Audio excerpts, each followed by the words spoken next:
চট্টগ্রামের উড়াল সড়কগুলো যেন ময়লা আবর্জনার ভাগাড়। মাঝে মাঝে ধুলাবালি ও ময়লা আবর্জনা বিভিন্ন স্থানে স্তূপ করেই দায় সারে পরিচ্ছন্ন কর্মীরা, কিন্তু তার অপসারণ হয় না দিনের পর দিন। ফলে তা আবারও ছড়িয়ে পড়ে বন্ধ হয়ে যায় পানি নিষ্কাশনের পথ। এতে বিভিন্ন স্থানে কার্পেন্টিং উঠে তৈরি হচ্ছে খানাখন্দ, যা বাড়িয়ে দিচ্ছে যান চলাচলের ঝুঁকি। এটাতে অবকাঠামোর ঝুঁকি দেখছেন নগরবিদরা। চট্টগ্রামের কদমতলী ফ্লাইওভারের মঙ্গলবারের ছবি। কোথাও ধুলাবালির স্তূপ, আবার কোথাও ময়লা আবর্জনার ভাগাড়, যা পড়ে আছে গেল 2 সপ্তাহের বেশি সময় ধরে। সিটি কর্পোরেশনের পরিচ্ছন্ন কর্মীরা এসব ধুলাবালি ও ময়লা ঝাড়ু দিয়ে বিভিন্ন জায়গায় স্তূপ করে রাখলেও সেখান থেকে তা অপসারণের যেন কেউ নেই, যা আবারও ছড়িয়ে পড়ে উড়াল সড়কে। কোথাও ময়লা আবর্জনা জমে বন্ধ হয়ে যায় পানি নিষ্কাশনের পথ।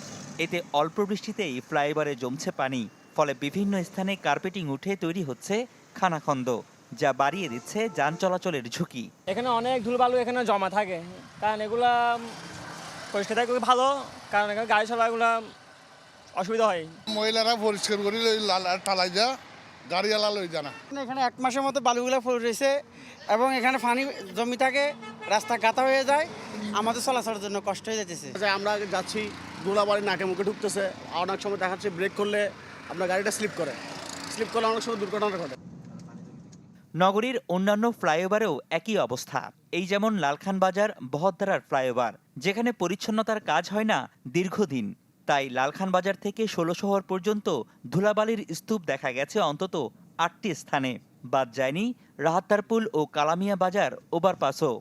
এটা যে একটা লংজিভিটি আছে, এটা তো একটা স্ট্রাকচার, আরসিসি স্ট্রাকচার। এখানে এভাবে পানি জমে থাকাটা কোনোভাবেই উচিত না। এই সমস্যাটার সমাধান খুবই সহজ, জাস্ট যে পরিষ্কার করে বালিগুলোকে যথাসময় নিয়ে যাওয়া। এই কাজটাই যদি করতে ব্যর্থ হয় সংস্থা, সিটি কর্পোরেশন বা দায়িত্বপ্রাপ্ত যারা আছেন, এটা খুবই দুঃখজনক। তবে এই ব্যাপারে দ্রুত ব্যবস্থা নেওয়ার কথা জানান সিটি মেয়র। ময়লা ওঠানোর সাথে সাথে কিন্তু আবার নিয়ে যাওয়া যায় না, এখানে পানিগুলো আপনার এখান থেকে আস্তে আস্তে সরতে হয়। তো পানি সরার জন্য তারা সেখানে 2 থেকে 3 দিন রেখে দেয়। চটের বস্তার মধ্যে এগুলোকে ঢুকিয়ে সেটা আমরা নিয়ে যাওয়া যায় কিনা সেটা আমরা দেখছি। বিভিন্ন জায়গায় খানাখন্দ হয়ে গেছে, ওই খানাখন্দগুলো আমি বলেছি প্যাচ আপ করে দিতে। এটা আমরা ইঞ্জিনিয়ার ডিপার্টমেন্টকে বলে দিয়েছি, যেখানে যেখানে গর্ত থাকবে সেগুলো প্যাচ আপ যাতে করে দেওয়া। চট্টগ্রাম নগরের বর্তমানে ফ্লাইওভার আছে 3টি, একটি elevated expressway. Roni Dutta, channel 24, Chittagong.